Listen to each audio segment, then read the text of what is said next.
Greetings, everyone. I'm your host this evening for the CEN show. I go by Raski Maskani. I would like to greet our panel this evening. We have Brother DX, we got Brother Chawara, we got Brother Mshinda, and our guest for this evening is Dr. Charles Alexander. And a few words about Dr. Charles Alexander. I'm learning a lot about the brother. I know that he's one of our team members, and I know that he's a Morehouse brother. So I thought that's intriguing. I don't really vibe with too many of the HBCU people. I don't know why, but I'm starting to, and it's a good thing because I always uh, put them on a higher What do level you, brother? than these other colleges because I went to visit Langston one time and it just was so beautiful to see all those black people. And I said, man, it's all about the black colleges. But no, all the colleges is good. But but yeah, and we just brother historian Joe Hembrick just showed up, so we have another person that joined us.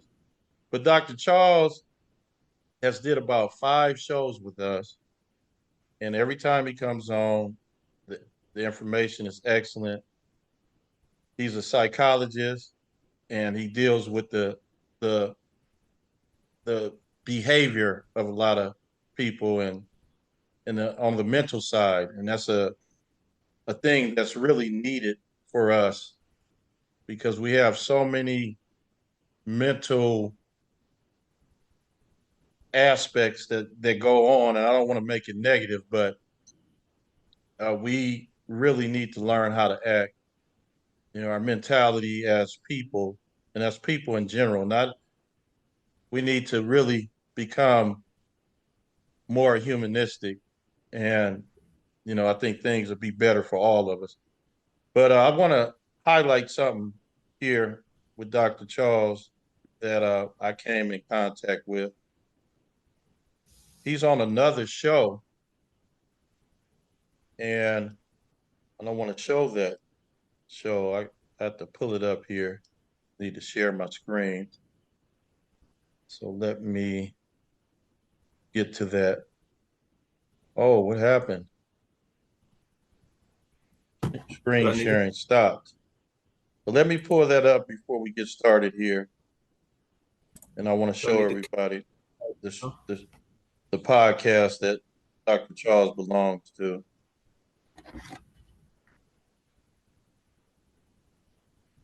And let's see if it works this time. Here we go. It's called the Level Set Show. And they have 30 videos. And I tell you, it's one of the best podcasts that I've ever heard. And if you look at the amount of views that they get, they're really unknown. They don't get many views at all, but it's one of the best commentary shows that I've seen.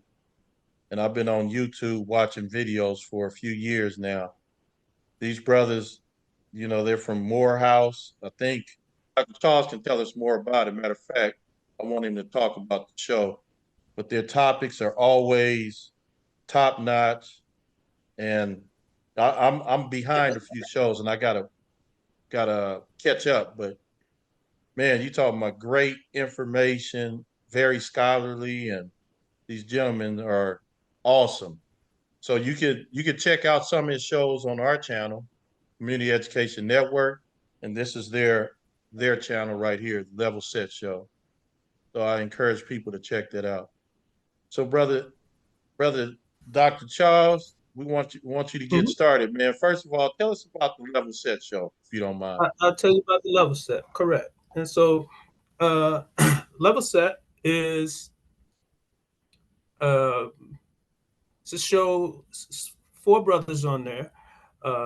Myself, attorney Larry Fields, attorney Gerald Christmas, and our elder statement, our elder statesman, excuse me, the Mike Jones.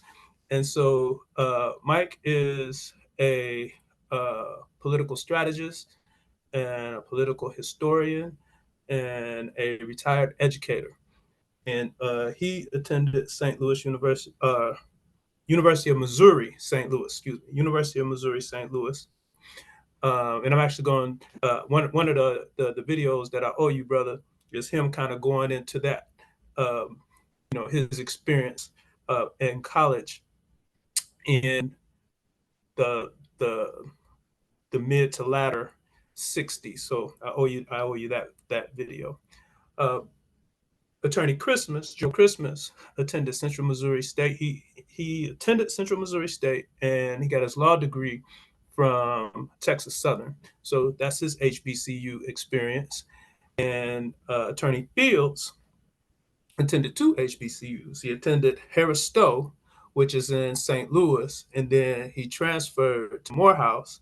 And although we're both from St. Louis, I didn't know Larry in St. Louis. He's maybe 2 years older than me, so I didn't know him in high school.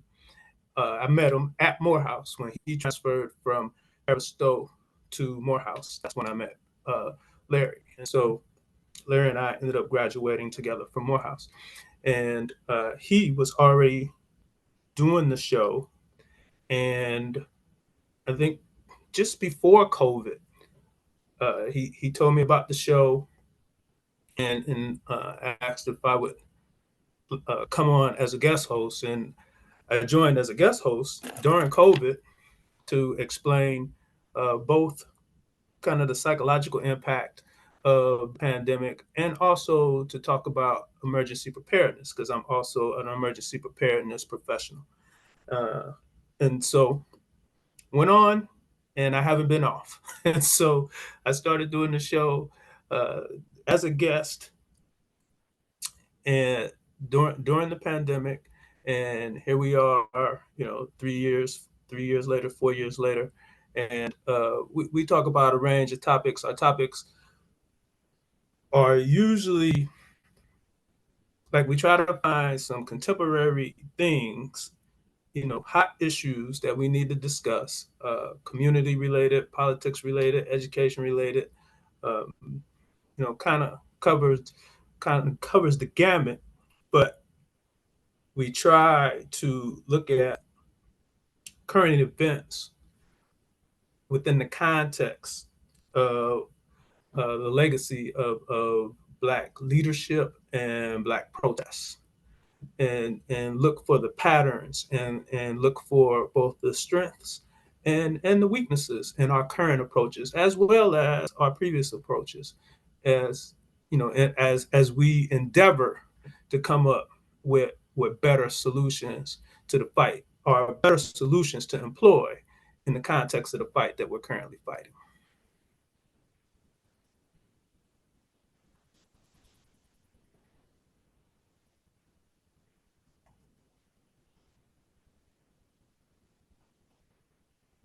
Okay, brother, you want to get started with the presentation now?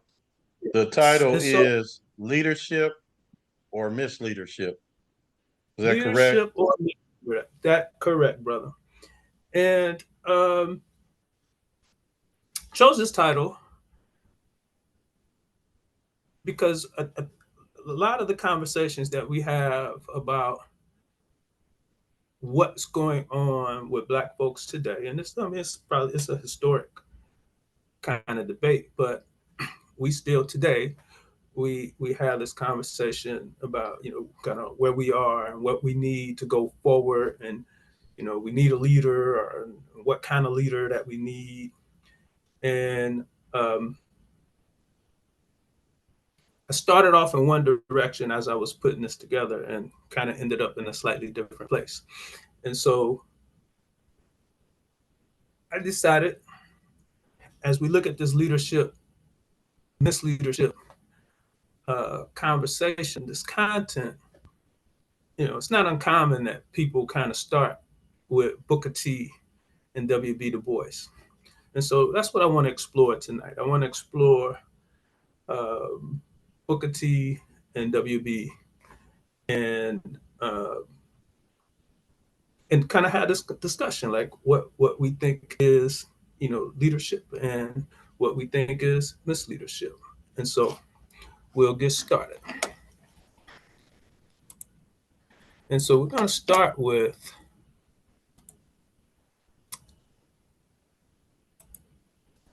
what people tend to say set this whole this particular debate in motion. And can you all see the screen? Yes, we can see it. It's the print is kind of small. Okay. And I found this gem. I found this because I'd never come across this before.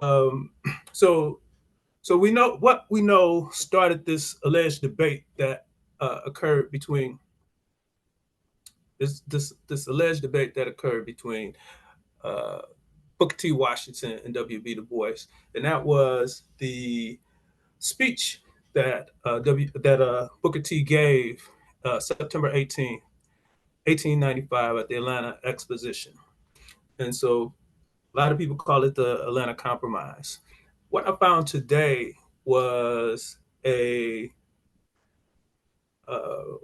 a recording, and it is the only existing recording of Booker T. And he's delivering an excerpt from the speech. And so I'm gonna play that for you.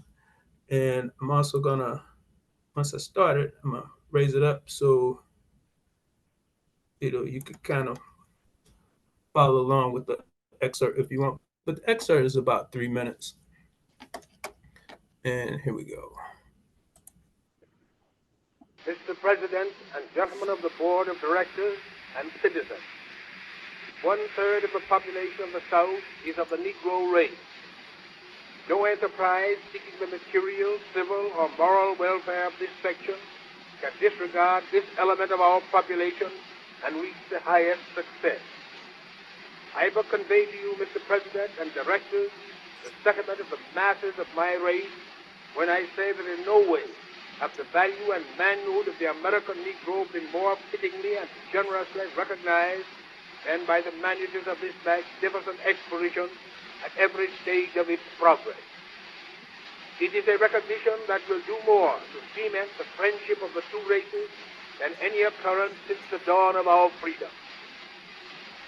Not only this, but the opportunity here afforded will awaken among us a era of industrial progress.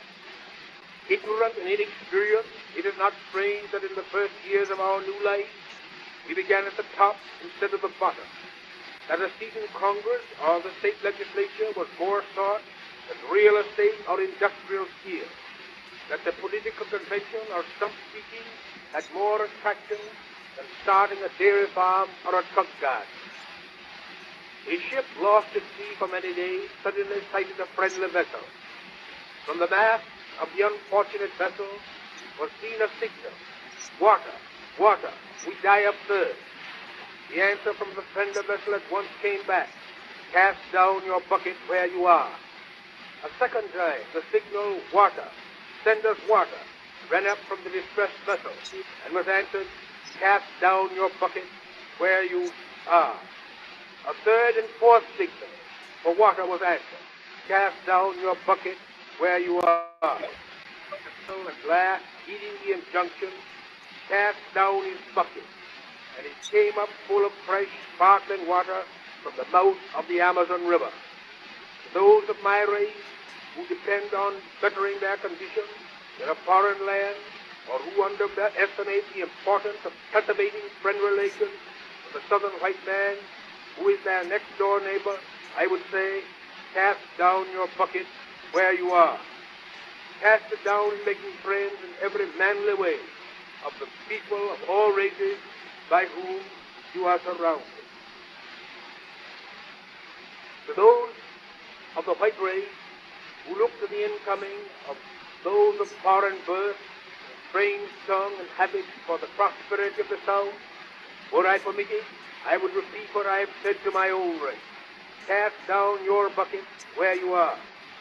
Cast it down among the 8 million of people whose fidelity and love you have tested in days when you have proved treacherous, meant the ruin of your fireside. Cast down your bucket among these people who have without strikes and labor wars killed your people, cleared your forests, builded your railroads and cities, and brought forth treasures from the bowels of the earth, helped to make possible this magnificent representation of the progress of the South.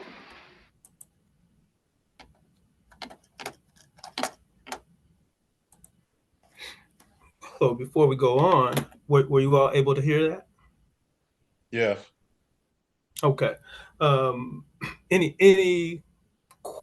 Well, so that's so when people think about the speech, one of the things they think about is the cast down your buckets piece.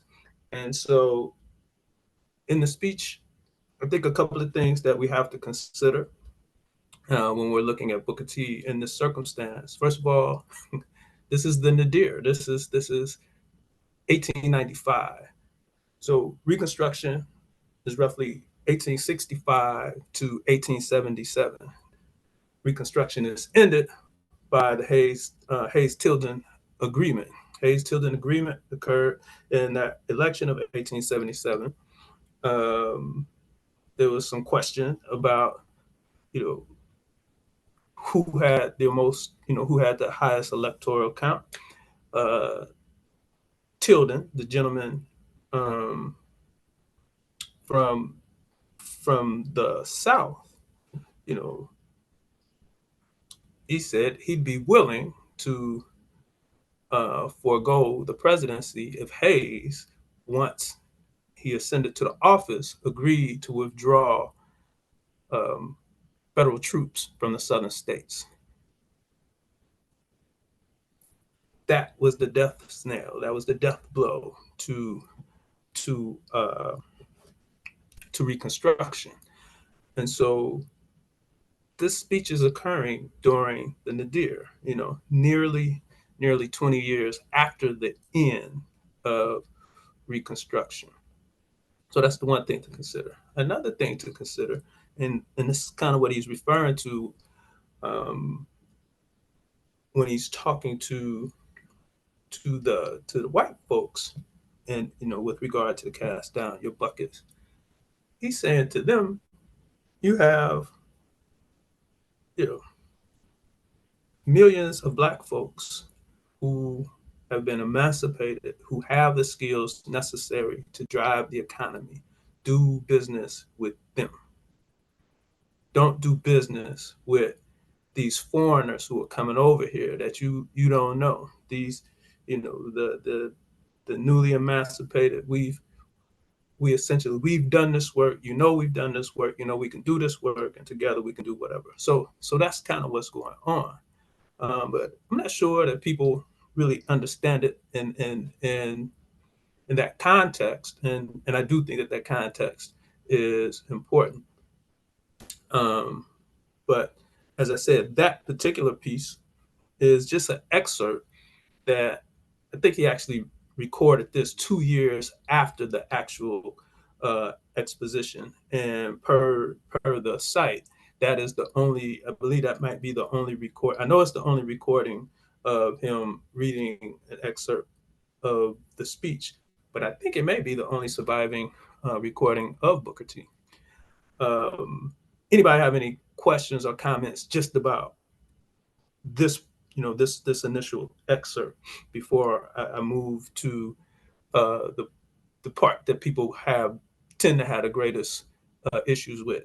I'll have to read that part. It's not a part of the recordings, but just wanted to know if anybody had any questions or comments, or if anybody ever heard this excerpt or have come across this link before. I know I haven't. DX. Yeah, I haven't either, man. Thank you. I think this is his voice kind of remind me of Marcus Garvey a little bit. I think it does. His swagger and his attitude towards, the liberation of our people is very aggressive, and just to hear his voice, to find that recording, man, I commend you on that, because some of this energy and what we received from our ancestors, having actual voices documented and being able to hear how they delivered those speeches and their tone, and thank you.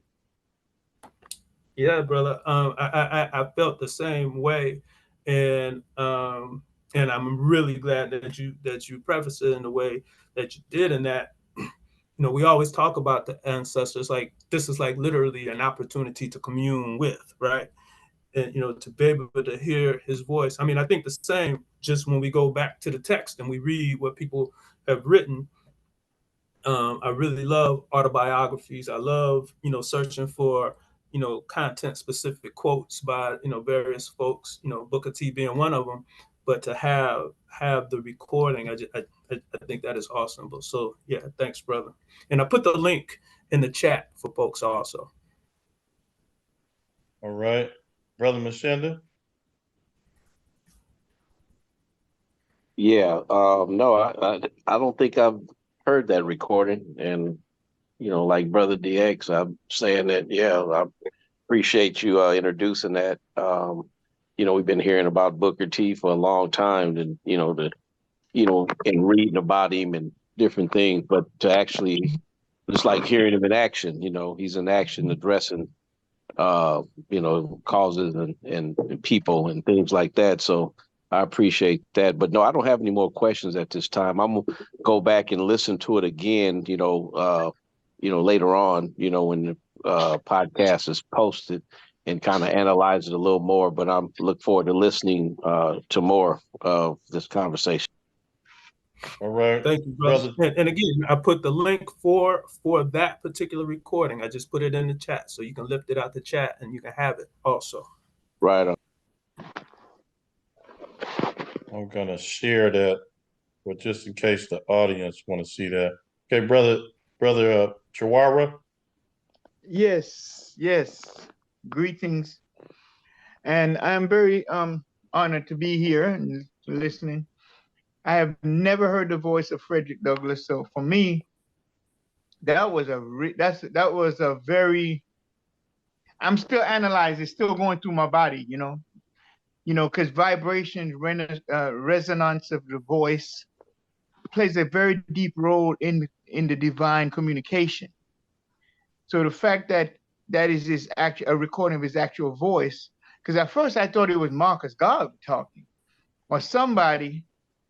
I could sense that, and in the midst of listening, I also felt like I could see how he and Marcus were seeing eye to eye. They were of the one spirit, of one energy, because I hear Marcus' energy in him, and so I've heard Marcus's voice before. So now I get to hear Washington's voice. When I hear Marcus' voice, it's like one voice. And it also, to me, reflects the cultural exchange that our people were engaged in during that time. And even before that time, at the advent of the Caucasian coming upon us, we did experience a fight. But it seemed like, that fight kept all the way on to Frederick Douglass and Marcus Garvey, and I'm inspired right now. I'm learning so much for the past few days. So thank you, Community Education Network, for making this experience like a beacon. Yep, I have this on the sharing the screen, so anybody could see this now that looks at the video. They could actually see it. And excellent. Okay. And Brother DX and Brother Chihuahua both referenced Marcus Garvey, and one of the things, and I have heard Marcus Garvey's voice before too, and I do think that they kind of sound alike. But one of the things that I don't think most people know, because like in the course of the conversation, in the course of the debate, most folks say, Booker was a sellout, and W.E.B. Du Bois, he's a Pan-Africanist and blah blah blah blah and yada yada yada. Why did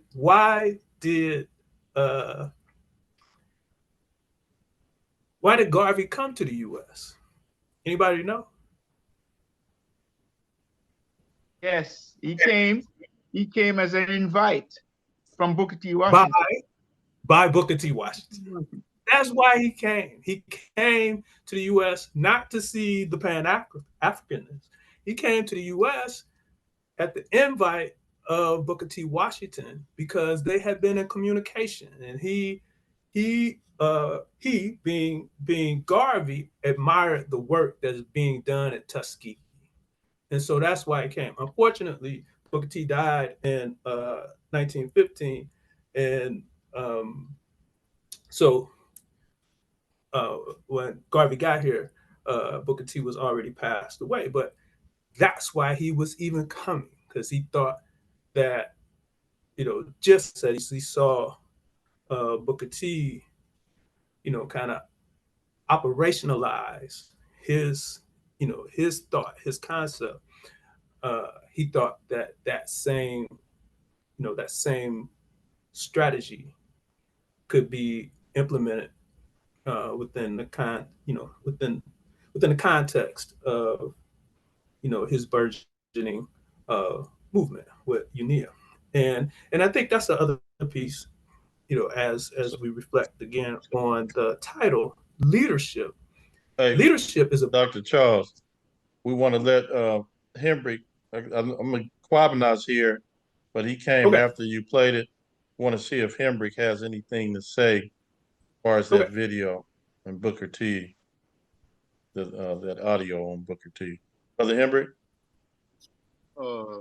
Yeah, evening, fellas. I don't know.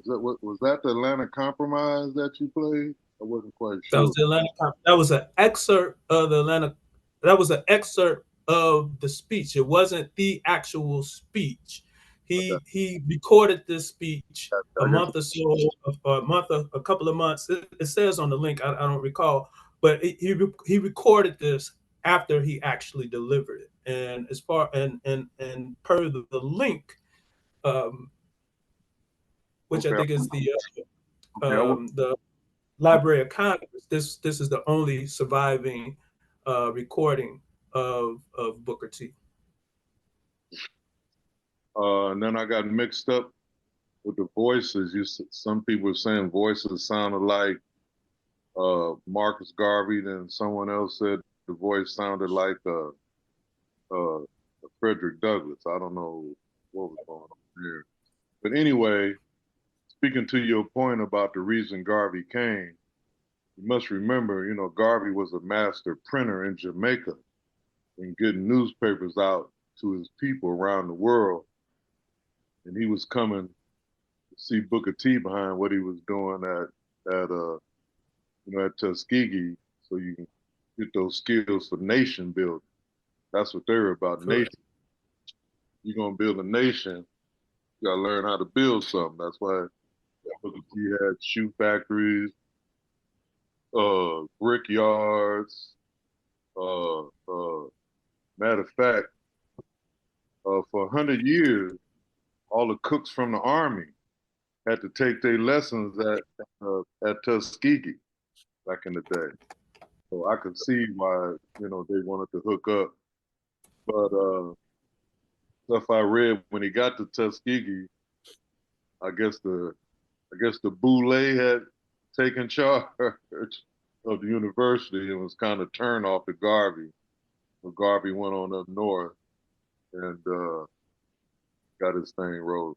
But anyway, that's all the comment I want to make. But they were both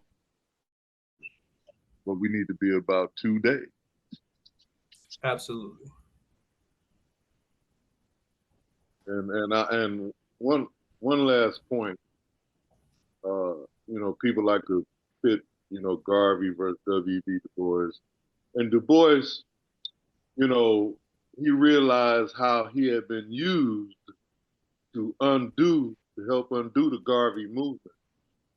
Okay, after getting hip to it, I want to go into Du Bois's background. He was the #1 kid in his community scholastically, and they always sent the kids to Harvard.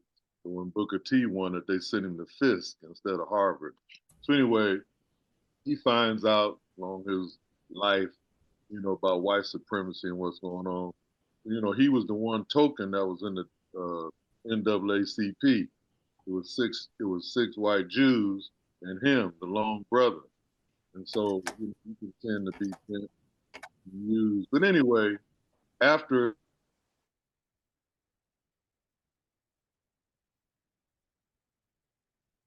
he wrote, Garvey a letter apologizing.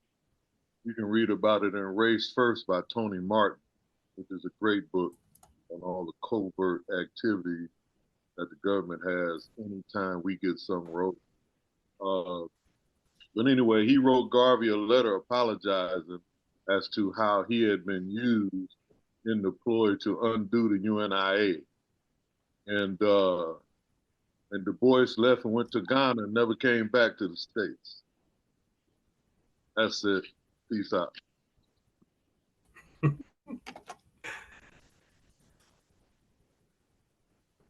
Kwabena, actually, the link is right above your entry. I don't know why you can't see it. Right above your statement in the chat. Okay. But I'll text it. I see it now. Oh, you see? Okay. Yeah. You have any questions or comments, brother? No, it's been a while since I heard that speech or that part of that speech, so I would definitely check it out a little later. But the brother mentioned cooks.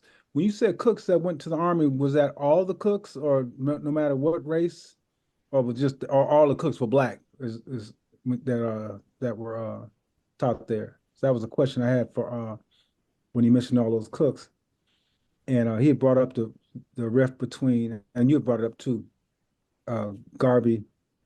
And not Garvey, Du Bois and Booker T. Washington. I just remember as a child growing up, like you said, was being taught that Booker T. Washington was Uncle Tom, but also being but W.E.B. Du Bois was not praised so much. I mean, that he was an intellect and all that too, but not so much that he was such a great man, probably because his feud with Garvey, because I was kind of confused. Well, Garvey, if he's Uncle Tom, and then Garvey's trying to meet with him, and then, so I was kind of confused, but I know they were writing letters. But then when our brother did mention how when Garvey finally did get to Tuskegee after Booker T was gone, he ran into, I guess, some aspiring petty bourgeois, I guess. He called them boulets, but I don't know how much the boule was really involved around that time. But I don't know. Just, I mean, just like today with leadership, there's issues and things that probably should be worked out. And we learned a little later. I mean, when you mentioned about Du Bois 1945 and that political convention convening at the Pan-African Congress, along with Garvey's wife, Amy Garvey, and it was her and Du Bois that convened that powerful, important Pan-African Congress in 1945, the 7th, I think. And man, so if only they'd have knew around 1922 or 20 what was happening to them. If only Garvey would have known they were, sabotaging the efforts, the boats and all that. If only we knew. Great song by Patti LaBelle. Yes, brother. And that's a part of, like, this is like, like this is one of the the pieces that I'm just usually drawn to, and I like to find stuff about it. You go to Amherst, you can read, you go to the Amherst, like Amherst. I don't think they have all of the Du Bois collection, but they have a significant amount of the Du Bois collection, and you can see correspondence between the two of them. Wow. And the relationship is not what people think. They certainly had things that they disagreed about. But this really wasn't what people thought. And we'll actually get to that. But thanks for those comments. So I'm gonna read one section. Because as I said, what we played was an excerpt, and it wasn't actually the excerpt from the day. This was something that he did later. I'm going to read a section from the Atlanta composition speech that people tend to have the major problems about, and then we'll move on with sharing. Oops, let me go back. You all can I didn't share that, did I? You can't see that. Here we go.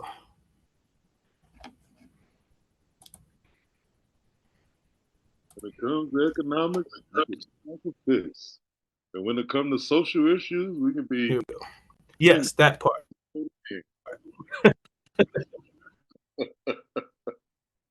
Yes, that.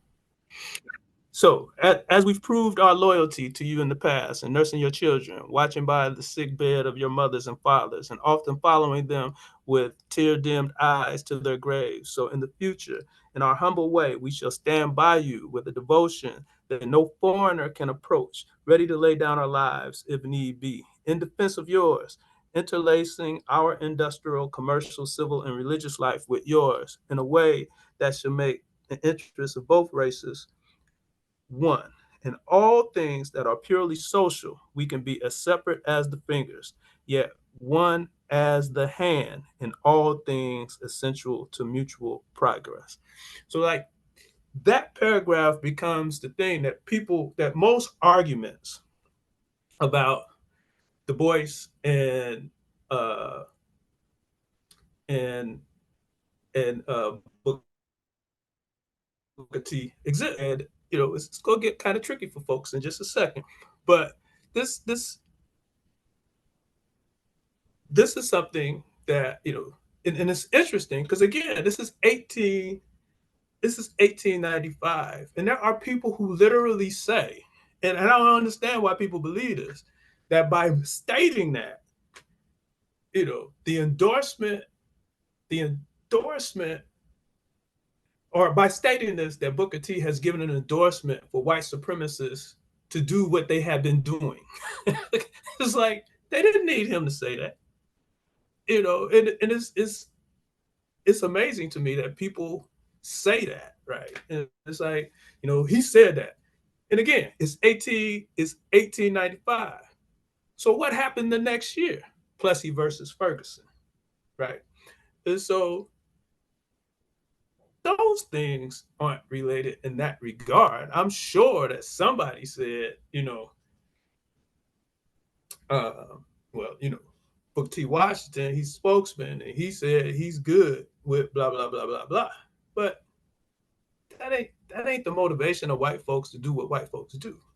And I think we get that wrong. That's my thought on it. And so, again, I open it up for question and comments about that particular point. Okay, I know Brother Chawara had his hand up a little earlier. I just wanted you to get this second part in. So, Brother Chawara, you want to start off? I kind of didn't, get the gist of the piece. I was trying to read it, but it was so fine, And so again, that link is in the chat too, Brother Chawara. So you can pull that link and you can read the entire exposition speech. Yeah. What was the other point you wanted to make, Brother Chawara? I just wanted to show how, just how we observe, the similarities between Marcus Garvey's manner, character, personality of delivering a speech was so similar to Marcus Garvey, even the tonations, that I thought it was Marcus Garvey. But then I said, as I know Marcus Garvey, how he's very fired up. It's like Marcus Garvey sounds like Booker T. Washington on steroids, while Booker T sounds like Marcus Garvey on, suppressing it, like a little very, very, he speaks with a more finer, refined speech, And I was mentioning the cultural exchange because you have a divine aspect to the whole thing between Du Bois, Douglas, and Garvey. There's a divine element here which connects us to our ancient ancestors. And you see that divine element resurface again later on in Malcolm X and Elijah Muhammad and Martin Luther King. deceit surfaced again, where Malcolm X is a child of a Garveyite, and he comes in with Elijah Muhammad. It's like an awakening, and then he brings that fire to build the final call and all the different mosques that came out of that. That's Malcolm's work, you know. So during the time, you had people with Frederick Douglass that's at the university, but not all of them pull with Douglass, but they are in his camp. So many of the other people with Du Bois, some are at the university where Douglass is, and some is on the outside. So when Marcus comes and Douglass is gone, then that glue, that catalyst is no longer there for Marcus to team up with and become stronger. And this is what they knew was going to happen with Martin Luther King. And so they killed King to avoid that movement. So, you know, I'm just observing how the time is really not a clock, but its time is the people. Is the people. When you speak of Reconstruction and all that kind of stuff, you know, Renaissance, and so you know, it's quite interesting that your approach to this subject is intriguing. That's all I can say. It's intriguing. I wasn't expecting you to talk like come from that direction, but it's a great angle, and it opens up for a great discussion. Thanks. Thank you, brother. It just again is. I mean, I know you end up correcting, but it is Booker T and Du Bois, and so every so often you say Frederick Douglass. But yes, brother. Thank you so much. Thank you so much. Yes. Thank you, brother, and thank you for the comments. And so here, this is where I hope it gets more intriguing. So if I show you this.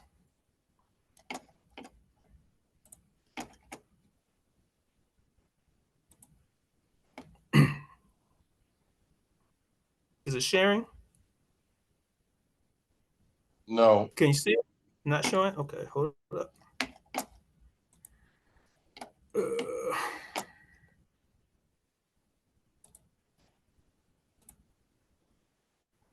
All right, now you can see it.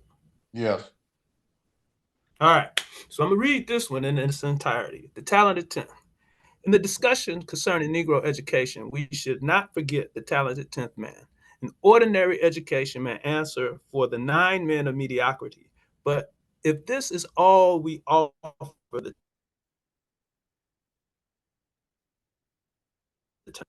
10th man, we with superior natural endowments, symmetrically trained and highly developed, may become a mightier influence, a greater inspiration to others than all the other 9, or 9 times 9, like them. Without disparagement of faithful men of moderate abilities, it may be said that in all ages, the mighty impulses that have propelled a people onward in their progressive career have proceeded from a few gifted souls. Sometimes these have been self-made men, so-called, whose best powers were evoked by rare opportunities. Oftener, they have been men of thoroughly disciplined minds, of sharpened perspective faculties, trained to analyze and to generalize, men of well-balanced judgments and power of clear and forceful statement.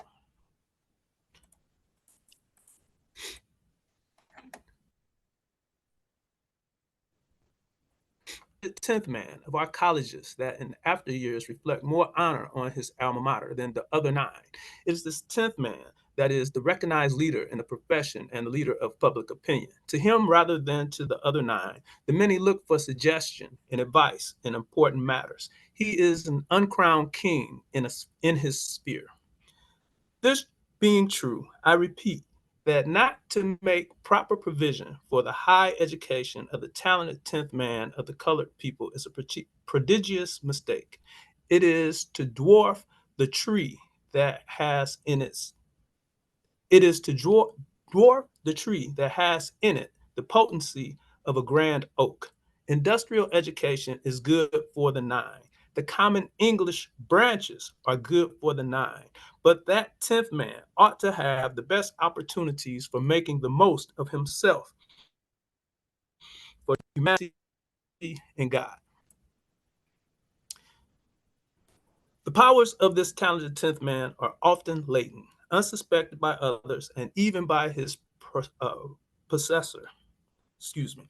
The powers of the talented 10th man are often latent, unsuspected, and often latent, unsuspected by others, and even by their possessor, and are evoked only under favorable conditions, sometimes comparatively late in the youthful period of life.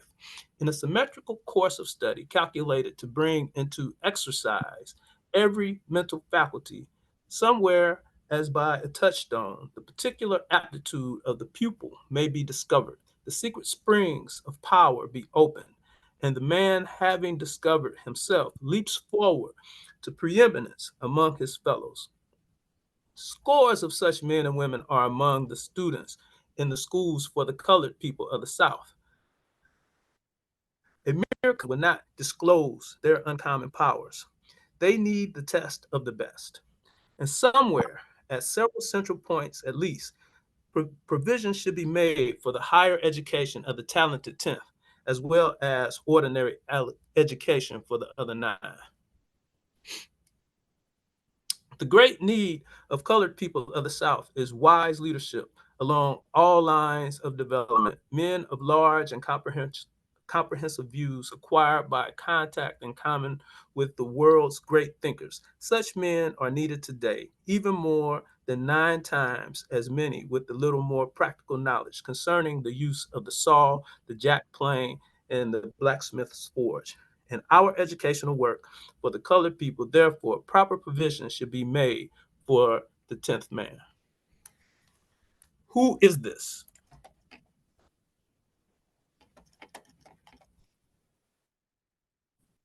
Is that a question? Is that a question for us? Yes. This is I have a wow, okay, so the 10th man, according to the way this has been explained, is your W.E.B. Du Bois. The one in the sense that is able to a certain level of comprehension when it comes to scholarship. And the unfortunate part about this is, to me, what is explaining it, if we put this in like modern day, like today, right now, um, most of the children graduating from schools, and we have teachers and professors on here, I'm sure y'all can kind of attest to this. This country is only giving them 3 options once you graduate to have any kind of meaning of a life. If you is either sports, you're either gonna play sports, you're gonna go to the military, right? Or we got sports, you got military, and it was one more. Dang, I can't. My mind just went deep. Okay, so other than that, no options are granted to the children once they graduate. The upward mobility that we had with vocation. My parents are the last of the vocation generation. They took it out when we came because it gave our families upward mobility. And with this generation, we would have created the system of wealth behind our own natural abilities because and we learned plumbing in high school and all these different things, electrical and woodwork and different things, framing, and the women we learning typing and how to sew and all these different things. You're not calling Mr. Sparky or none of these folks to fix your plumbing or your electricity. You calling Ray Ray to fix your stuff. But due to the fact that we spend these, 12, 13 years in this educational system that only program us to be workers in a factory, workers in McDonald's, workers for people. Even when you go to college, the colleges train you to go work for a corporation. That is it. It is not the 10th man is supposed to come and bring that back to the community and say, hey, fellas, you know how to plumb, you know how to do this. I know how to write the contracts, and let's get this work and let's build this company. I have the intellect, you have the skill set. Let's do it. We have separated ourselves from ourselves. We have indoctrinated ourselves into their religion. We've indoctrinated ourselves into their philosophy, their diet, their food. So until we as a people decide that we are no longer going to participate. We absolutely appreciate the passion. Now, so Brother DX said Du Bois. So who wrote this? So I just read The Talented 10. Are we in agreement that that's Du Bois? Du Bois? Yeah, you saying Du Bois, you got the document. I So I'm just asking a question. Well, yeah, I'm saying the 10th man, to me, the 10th man is Du Bois. He's the one that stepped out and you know, that's what it looks like to me. I could be wrong. I'm just voicing my opinion. No, that's it. I'm asking. Okay, so well, it's next. Go ahead, Brother Kwabena. Du Bois is credited with, this talented 10th thing, but as you read that, when it went on to the others, it sounded like it could have been Booker T too. But I know Du Bois is credited with that. Okay. Anybody else? Brother Chihuahua had his hand up, and then we could go to Brother Hembrick. And all I'm asking for is who wrote this. Nothing else. I feel that was written by those who later on in W.E.B. Du Bois' journey, he recognized certain elements within the Black Power movement that was not good for the movement. And I think those people are the ones that wrote that piece. Okay. Anybody else? Are the ones that wrote that. Got it. Anybody else? All right. So it is not what I just read is not W.E.B. Du Bois. And we do tend to believe, we've been taught that the response to Booker T was The Talented 10th by W.E.B. Du Bois. But it was not The Talented 10th by W.E.B. Du Bois that was written in response to Booker T. It was actually The Talented 10th as written by Dr. Henry Lyman Morehouse, for whom Morehouse is. So Henry Lyman Morehouse is actually a white man. He's a Northerner, and he's a person that was instrumental in establishing Morehouse College. And as I stated, he's the person for whom Morehouse is named. Henry Lyman Morehouse is who wrote the response to Booker T in 1896. So in the spring of 96, what I just read is the response from Henry Lyman Morehouse to Booker T, right? Now, people have leveraged, let me stop sharing. People have leveraged this debate on this, on the Talented 10. So in response to the Atlanta Cotton, the Atlanta Compromise, as it is called, W.E.B. Du Bois wrote the Talented 10. That is not true. All right. So, did anybody have an idea?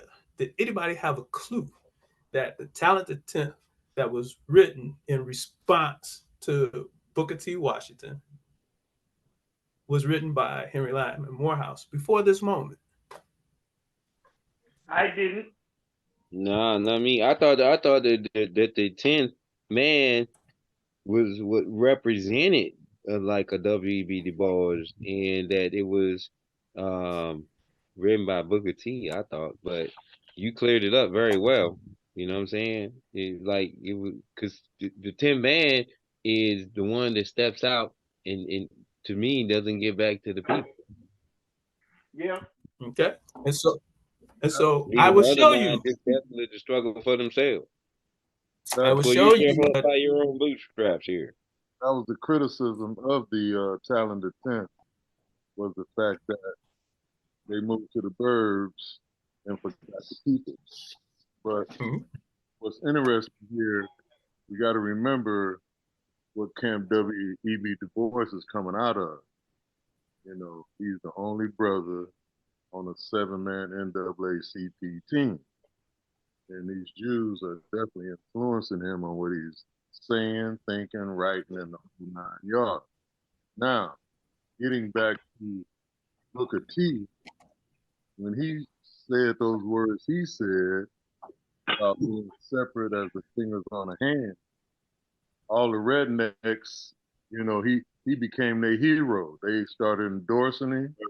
You know, those philanthropists used to give Booker T all his money, and all the black people that were trying to get things going had to go by Booker T to get the money to do it.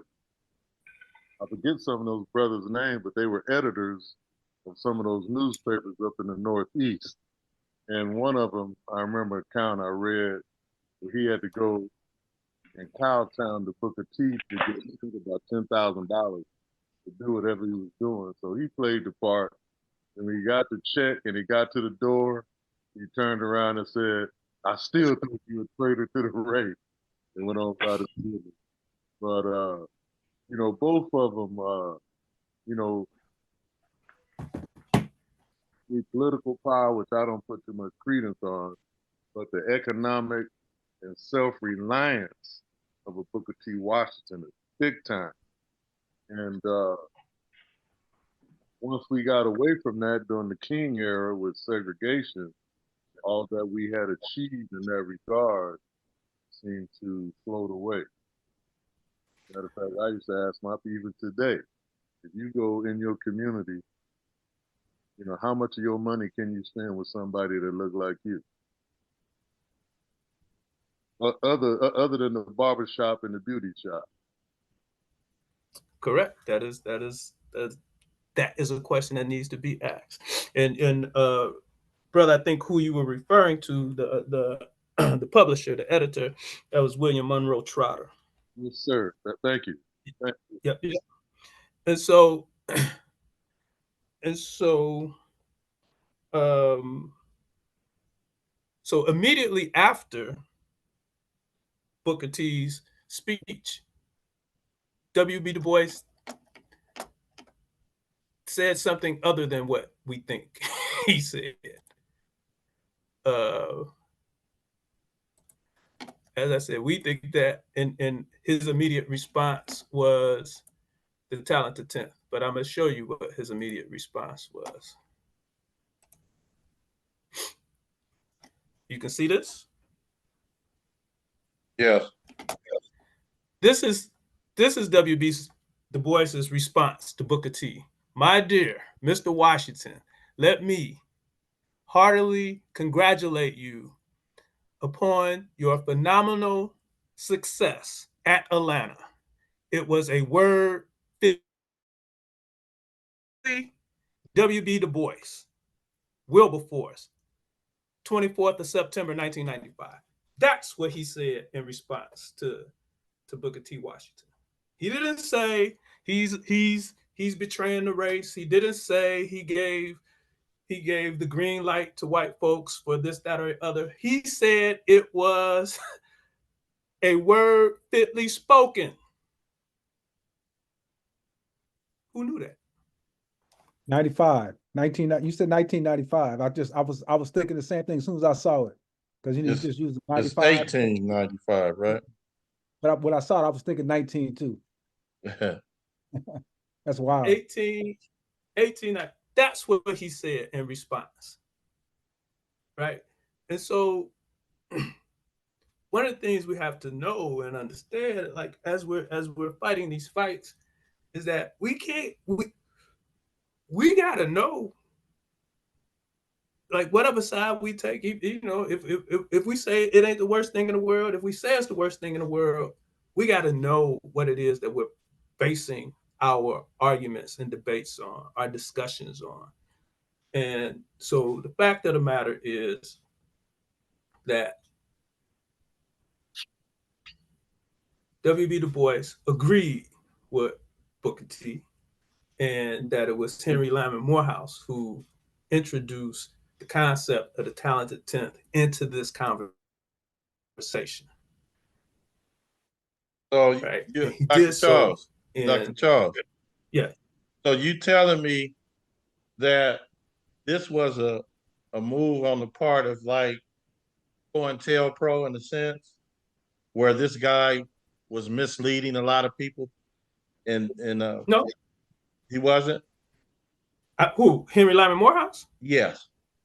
No, he wasn't misleading anybody. This is what the Northern Christian folks were doing. They were coming south and building black churches, and so he was saying, "This is what we need." And you hear that he's saying that we need common education for the masses, but there's this 10th guy, that needs a little more than that. So was the talented 10th, because we studied this, we compared and contrast Booker T and W.E.B. Du Bois in the Black Studies program. So are you saying that Du Bois was behind the talented 10th? I am saying, nope.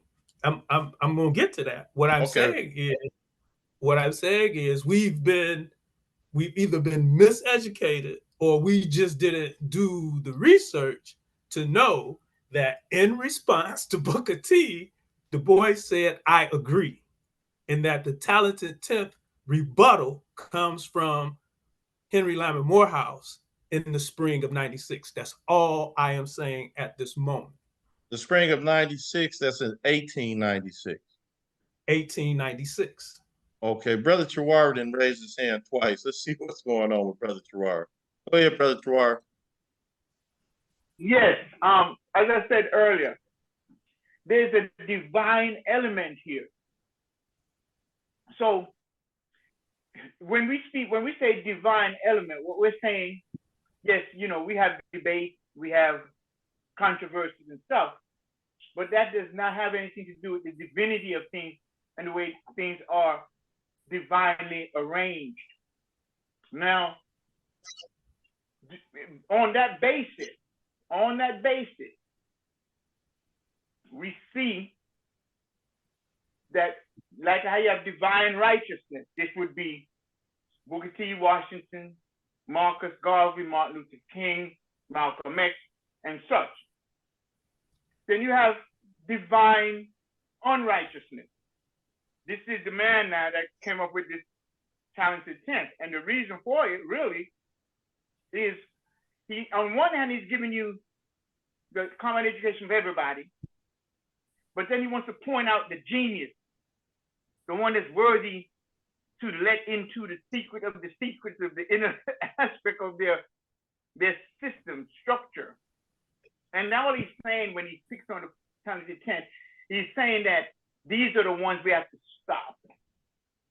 These are the ones we won't have to set up nothing special for them. And if we do set up something special for them, it's just to get them to kowtow to us and to support what we do. And because I knew that it didn't sound like something Booker T would have written. Or W.B. Du Bois would have written. But it just doesn't seem that way. Okay. So that's why I said what I said earlier. Okay, so slow down. Because all I'm establishing at this moment is that the narrative that he wrote that in response to Booker T is false. That's all my point is. Absolutely. That is fully established. His response to Booker T the day after Booker T or a couple of days after Booker T spoke on the 18th, I think I said it was, and he responded on the 24th, words fitly spoken. So my point was simply that we are in error when we say that W.B. Du Bois wrote Talented 10th in response to Booker T, because that's not what he did in response to Booker T, and that it was actually Henry Lyman Morehouse. Now, back to Booker T and the Talented 10th. Back to W.B. Du Bois in the Talented 10th.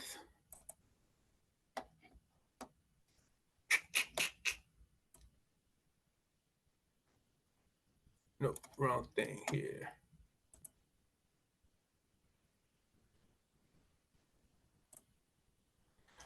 W.B. Du Bois actually wrote his Talented 10th in 1903. So what is it? 7 years after the fact. Now, certainly, he is writing in response, but it's 7 years after the fact. So he wrote, and that's what this here is. This is what I'm showing you now. This is his Talented 10th. Now, his Talented 10th is a chapter, and so it's a little long for today, so I'm not going to read it. But this is his, and I'll put this too in the chat for you to lift the link. But so he did write this is it. He did write an essay on the Talented 10th, but his essay is not the direct response to Booker T. That is the point. All right. I'll read this last part. Men of America, the problem is plain before you. Here is a race transplanted through the criminal foolishness of your fathers. Whether you like it or not, the millions are here, and here they will remain. If you do not lift them up, they will pull you down. Education and work are the levers to uplift a people. Work alone will not do it unless inspired by the right ideas and guided by intelligence. Education must not simply teach work, it must teach life. The Talented 10th of the Negro race must be made leaders of thought and missionaries of culture among their people. No others can do this work, and Negro colleges must train men for it. The Negro race, like all other races, is going to be saved by its exceptional men. And so I just wanted to kind of twist you up a little bit, because people didn't know that. Most people don't know that. Most people don't know that the concept of the Talented 10th comes from a white man, Henry Lyman Morehouse, who is the person for whom Morehouse College is named. And it was Henry Lyman Morehouse who, in the spring of 1896, wrote a rebuttal to Booker T. Washington. During that period of time, not only had W.B. Du Bois congratulated Booker T. Washington, but during that period of time, they were in regular correspondence about whether or not W.B. Du Bois was going to come and work at and do research at Tuskegee. At that time, W.B. Du Bois was at Atlanta University. And ultimately, he decided not to go to Tuskegee because he didn't want to live in the sticks. He preferred the urban area that was the burgeoning Atlanta. Those are the facts about that. All right. So then he writes his. It gets all confused about who wrote the actual, historically, it gets confused about who wrote the actual response to W.B. Du Bois. We just cleared that up. And so in this leadership conversation, who was right? Was Booker T right or was Du Bois right? Well, we don't have to overthink that either, because there's a right answer to that as well. You all can still see this? Yeah. Yeah. All right. So there have been references to the Boule. Yes. W.B. Du Bois was a member of the Boule. But this is his address to the Boule, I think in 1948. The Talented 10th, Memorial Address, 19 Grand Boule Conclave, Sigma Pi Phi. So you know that Sigma Pi Phi is the Boule and vice versa. This is W.B. Du Bois. For all those folks who he was right. This is W.B. Du Bois. Some years ago, I used the phrase talented 10th, meaning leadership of the Negro race in America by a trained few. Since then, this idea has been criticized. It has been said that I had in mind the building of an aristocracy with neglect of the masses. This criticism has seemed even more valid because of emphasis on the meaning and power of the mass of people, to which Karl Marx gave voice in the middle of the 19th century, and which has been growing in influence ever since. There have come other changes in these days, which a great many of us do not realize is revolution through which we are passing. Because of this, it is necessary to examine the world about us and our thoughts and attitudes toward us. I want then to re-examine and restate the thesis of the Talented 10, which I laid down many years ago. So again, this is him questioning the concept of the Talented 10. All right. Let me see here.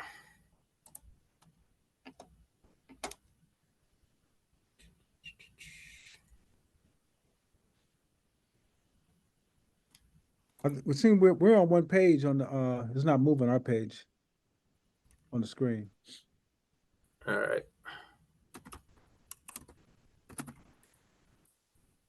I don't know why it's just freezing. I'm not sure why.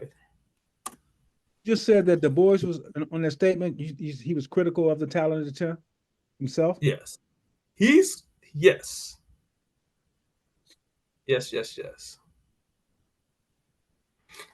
So, and I'll continue. Turn now to that complex of social problems which surrounds and conditions our life, and which we call.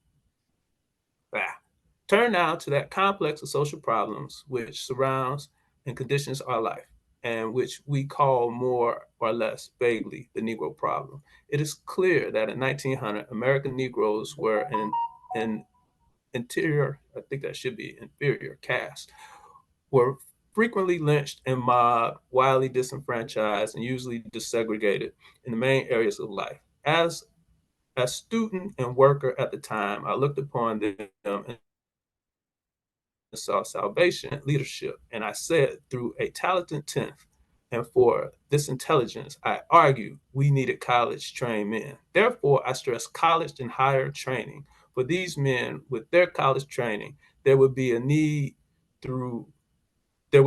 needed thorough understanding of the mass of Negroes and their problems. And therefore, I emphasize scientific study, willingness to work and make personal sacrifice for solving these problems was, of course, the first prerequisite sine qua non. I did not stress this. I assumed it. Sacrifice. I assumed that with knowledge, sacrifice would automatically follow. In my youth and idealism, I did not realize that selfishness is even more natural than sacrifice. I made this assumption of its wide availability because of the spirit of sacrifice learned in my mission school training. I went south to Fisk at the age of 17 when I was peculiarly impressionable from a region which had opened my mind but not filled the void. At Fisk, I met a group of teachers who would be unusual in any time or place. They were not only men of learning and experience, but men and women of character and almost fanatic devotion. It was a great experience to sit under the voice and influence. It was from that experience that I assumed easily that educated people, in most cases, were going out into life to see how far they could better the world Of course, as I looked about me, I might have understood that all students of Fisk University were not persons of the sort. There was no lack of small and selfish souls. There were among the student body, careless and lazy. There were especially sharp young persons who received the education given very cheaply at Fisk University with a distinct and single-minded idea of seeing how much they could make out of it for themselves and nobody else. When I came out of college into the world of work, I realized that it was quite possible that my plan of training a talented 10th might put in control and power a group of selfish, self-indulgent, well-to-do men whose basic interest in solving the Negro problem was personal freedom and unhampered employment and the use of the world without any real care or certainly no arousing care as to what became of the mass of American Negroes or of the mass of any people. My talented 10th, I could see, might result in a sort of interracial free-for-all, with all the devil taking the hindmost and the foremost taking anything they could lay hands on. So this is his critique of the talented 10. Very gradually, as philosophy of Karl Marx and many of his successors seeped into my understanding, I tried to apply this doctrine with regard to Negroes. My talented 10s must be more than talented and work not simply as individuals.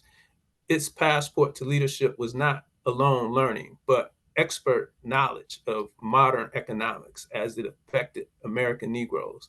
And in addition to this, and fundamental would be its willingness to sacrifice and plan for such economic revolution and industry and just distribution of wealth and would make the rise of our group possible. So he recognizes years, over the course of years, he recognizes that his concept was, it just breeded selfish people. That's what he realized, that his concept in and of itself was not the right answer. Immediately, this posed a paradox. Those Negroes who had long trained themselves for personal success and individual freedom were coming to regard the disappearance of segregation as an end and not a means. They wanted to be Americans, and they did not care so much what kind of folk Americans were as for the right to be one of them. They not only did not want to fight for a Negro culture, they even denied possibility of such an animal. Certainly, its desirability, even if it could be made to exist, the leadership then of my talented 10th over the mass of young colored men and women, college trained and entering their careers, faced rejection and disappearance of the Negro, both as a race and as a culture. So we don't really need to, have this ongoing argument and debate. This is just one of the reasons why, or let me say, this is another reason why we don't need to have this ongoing argument about the talented 10th and Du Bois versus Booker T, because Du Bois said it was wrong. So, and again, as we noted on the front end, he agreed, right? And this is what I'm going to kind of close you out with.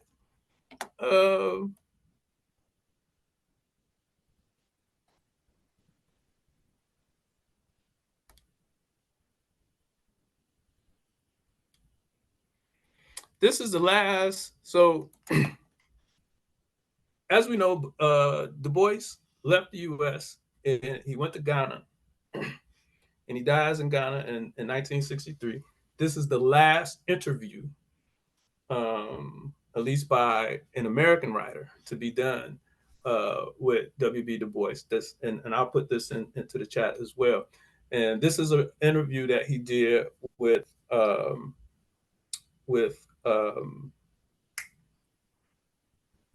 let me just look at the top of the page because I'm forgetting his name.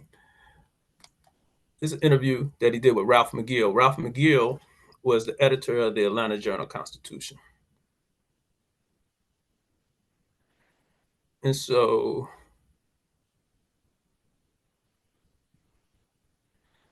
this is him, kind of reflecting on Booker T.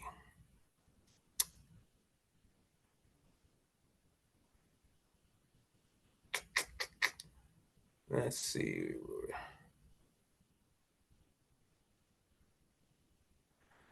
So this is a conversation between Booker T again and Ralph McGill. No, he replied, it was no use. He and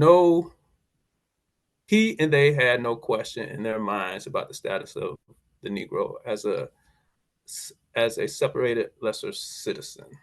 They perhaps were kind men, as you say. They unhesitatingly lived up to the paternalistic role, a sort of noblesse oblige. But that was all. The status slowly had become immutable insofar as the South's leaders of the time were concerned. Booker T. Washington had helped them rationalize it. I do not think that he meant to do so, but he did.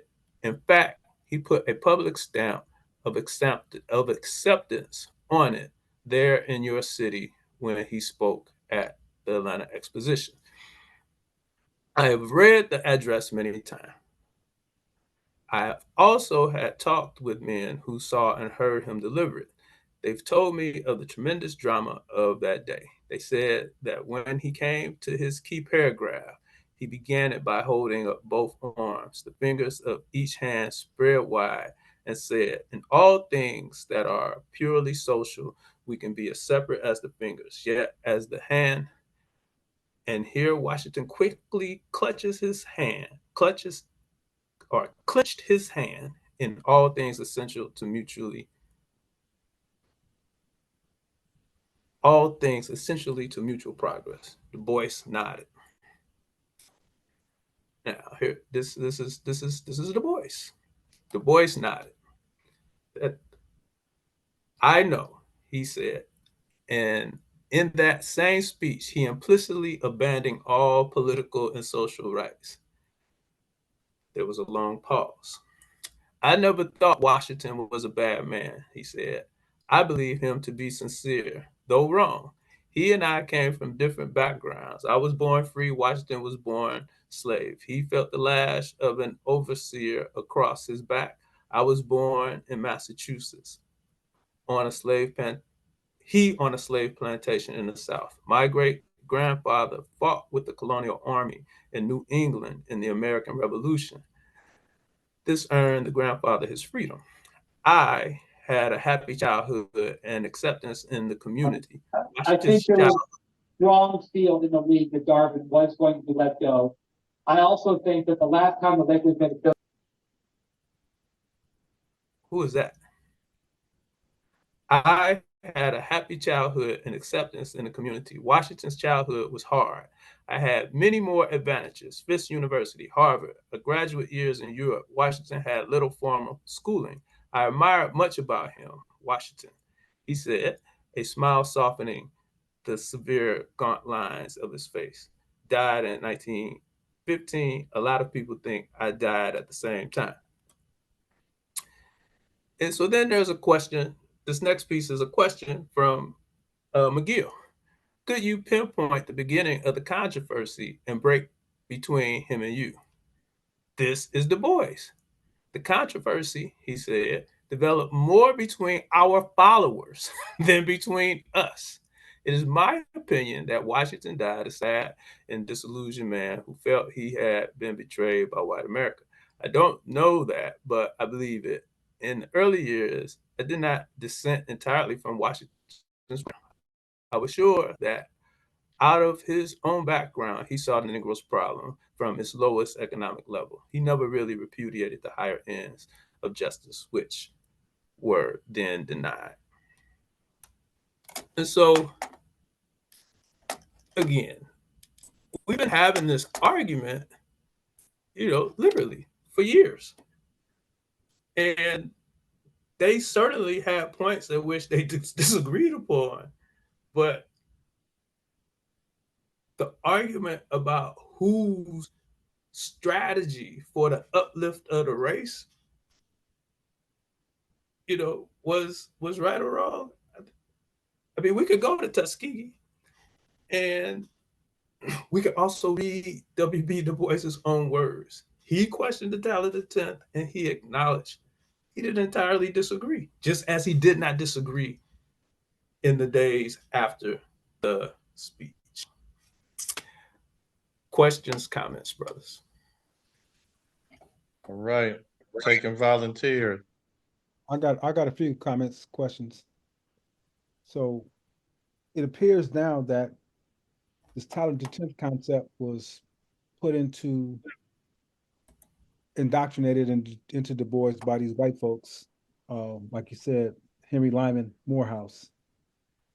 And so that was more of something that they were dealing with. And I can think about white folks, them even having that concept among themselves. That only 10% of us we're gonna let to get to a certain level. Or they may have had more or whatever.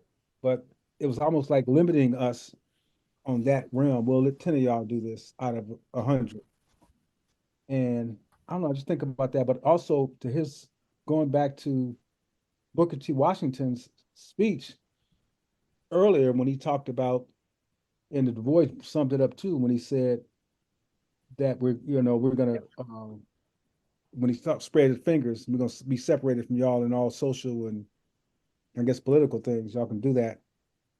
But they didn't need, like you said, they didn't need Booker T to say that. They were already doing that. Correct. But at the same time, it could have been something we're just telling them, or Booker T was telling them, so we can continue to do what we want to do behind, wouldn't tell them what our plans were. This is just to get Brother, that. Say that again. say that again. Yeah, just because that's. Go ahead. Yes. Yeah. No. Just what we were, just so we can get those resources so we can do what we needed to do.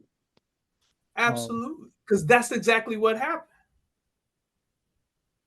Yeah. But the thing though, because the talented 10th conversation still exists. And that's why I think it does need to be discussed and cleared up like tonight. I mean, even when it gets to hip hop, you get the 85%ers, which deals with that talented 10th, and the 5%ers, with the 85 or everybody else, we get 5% more of us who really know what's going on too. And even a lot of this goes away from the masses though. It just, it's really interesting.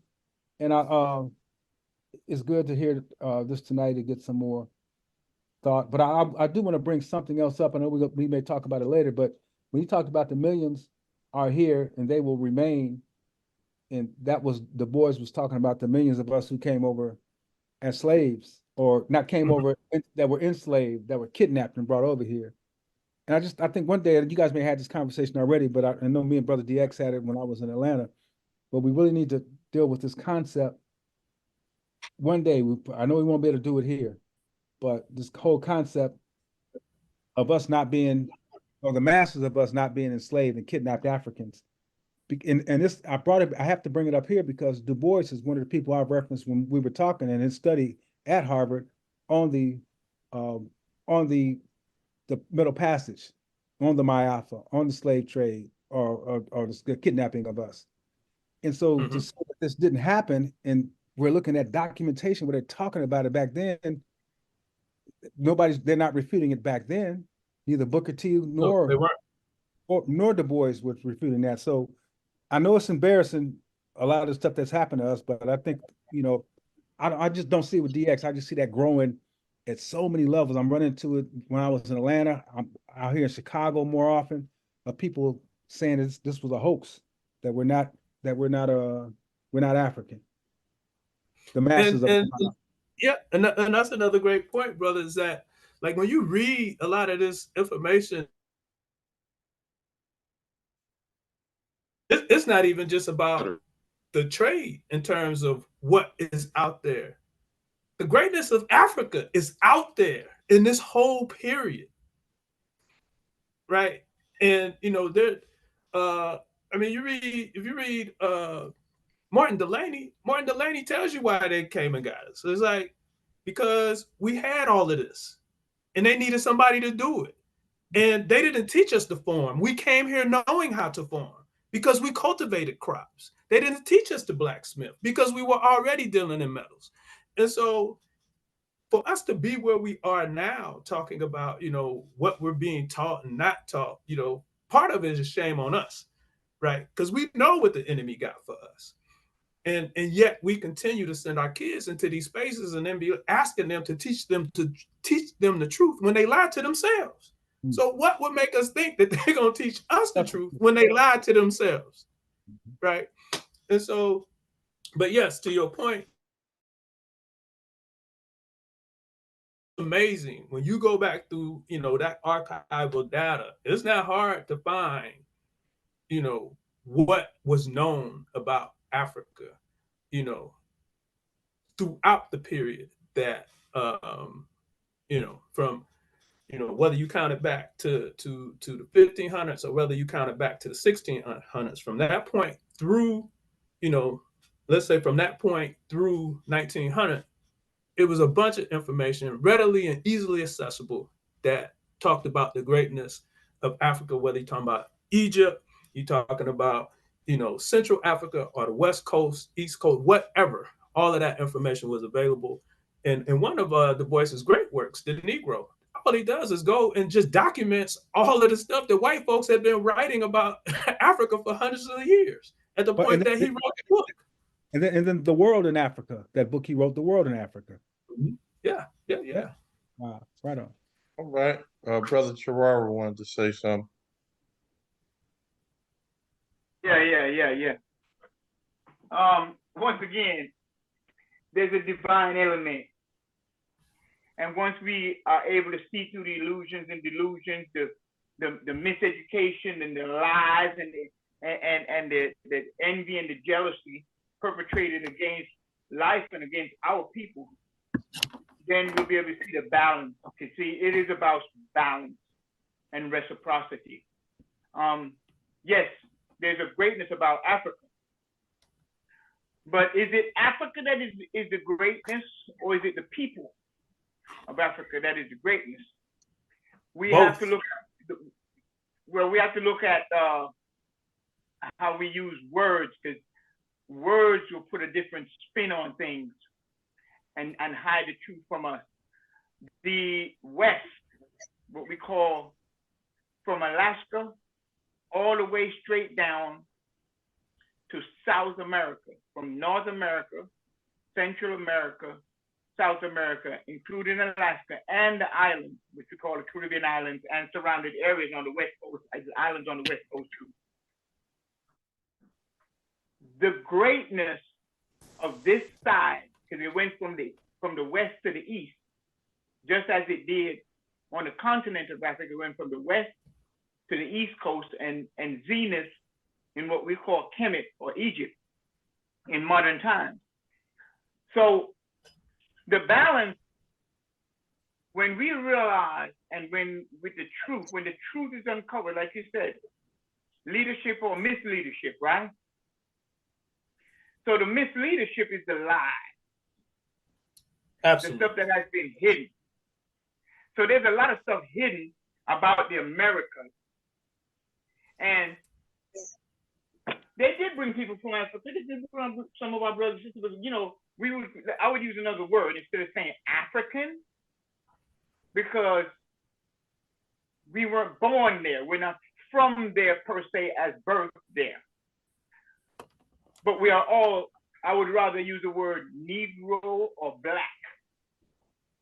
in terms of that energy, because that's what combines us. It's not really the land itself.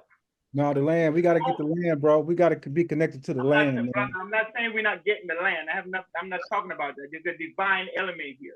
It has nothing to do with land, gold, nothing like that. You know what I'm saying? It got everything to do with the land and the gold. That's why we're struggling, brother. Okay. That's fine. I'm good. Yeah, but we have to be inclusive of all of it. We have to be inclusive of. So we know two things. We know that we were here before the transatlantic slave trade. We know this.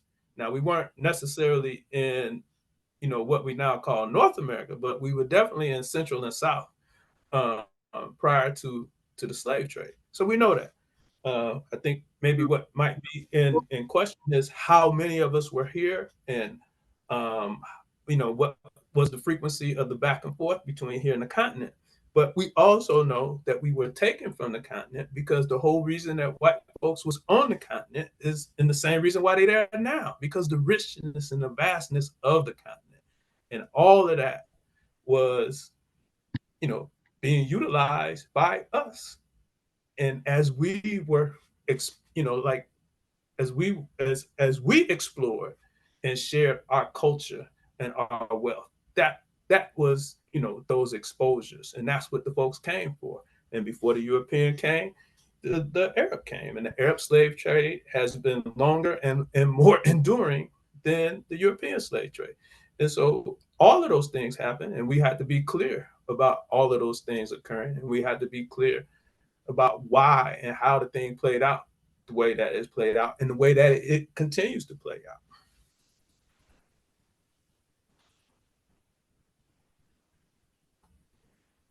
Any other questions or comments before we close out? Or are you about to close out now, Brother Ra? It's your brother Mshinda, man. He's been trying to speak all night. Brother Mshinda, he said he wasn't commenting or asking any questions. Well, kind of, like we were in North America, just like South America, brother. Get that corrected. The book called America BC by Barry Feld. I think Harvard or Yale fired him for writing it. He was talking about that in North America also. But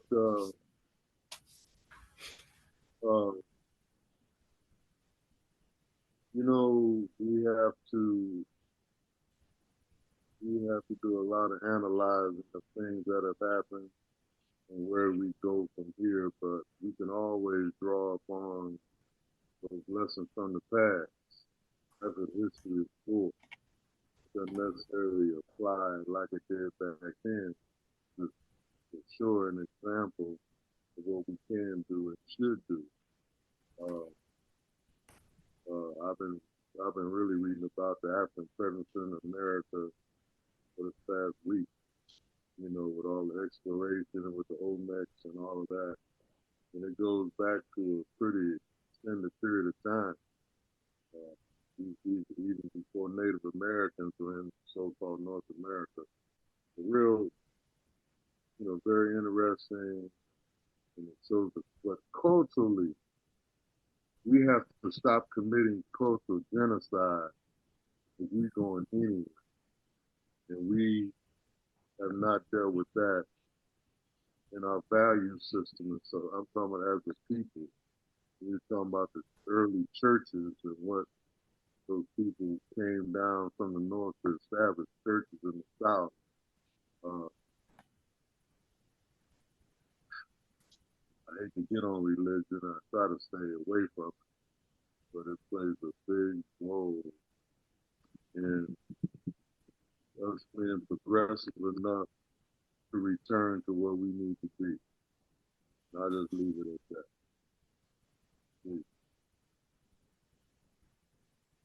All right, we're gonna have to close here. We almost on 2 hours, so we're gonna have to pick up, and we can get more.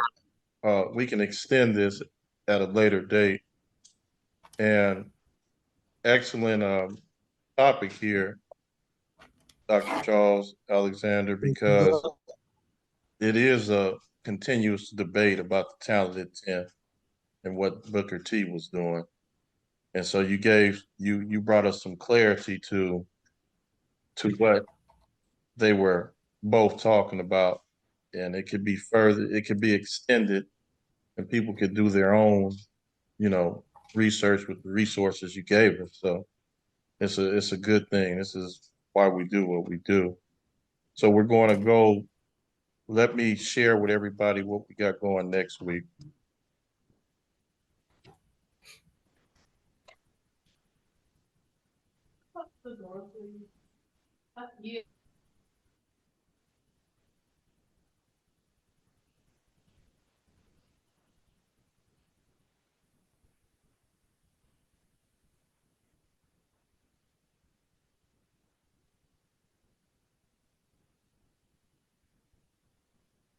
Well, on Tuesday, we have